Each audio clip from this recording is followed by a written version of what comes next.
परिवर्तन करा, मतदारांना नतमस्तक होऊन आवाहन करण्यात आले। सावनेरचे भाजप उमेदवार आशिष देशमुखांनी हे आवाहन केले। गुंड, भ्रष्टाचारी, बदमाश लोकांना घरी पाठवा, आशिष देशमुखांनी असं म्हणत सुनील केदारांवर जोरदार टीका केली आहे। त्यामुळे आशिष देशमुखांनी आता कार्यकर्त्यांना आवाहन केल्याचं पाहायला मिळतंय। परिवर्तन करा असं मतदारांना त्यांनी आवाहन केलंय।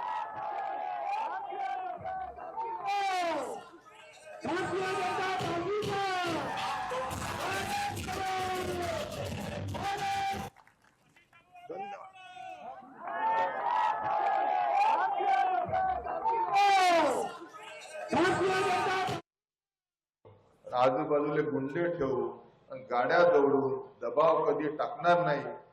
टाकील तर फक्त माझं मस्तक तुमच्या समोर टाकील। सगळं पाटण सांगलीवाल्यांना विनंती आहे, सावनेर विधानसभेला विनंती आहे, एकदा तरी आशिष देशमुख विश्वास करा।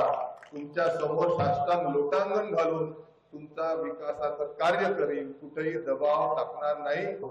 विनंती करतो की यावेळेस परिवर्तन करा, जबरदस्त परिवर्तन करा।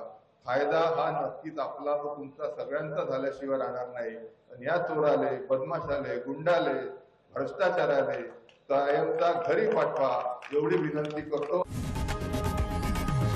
लोकशाही मराठी ऐका, पहा, जागरूक रहा।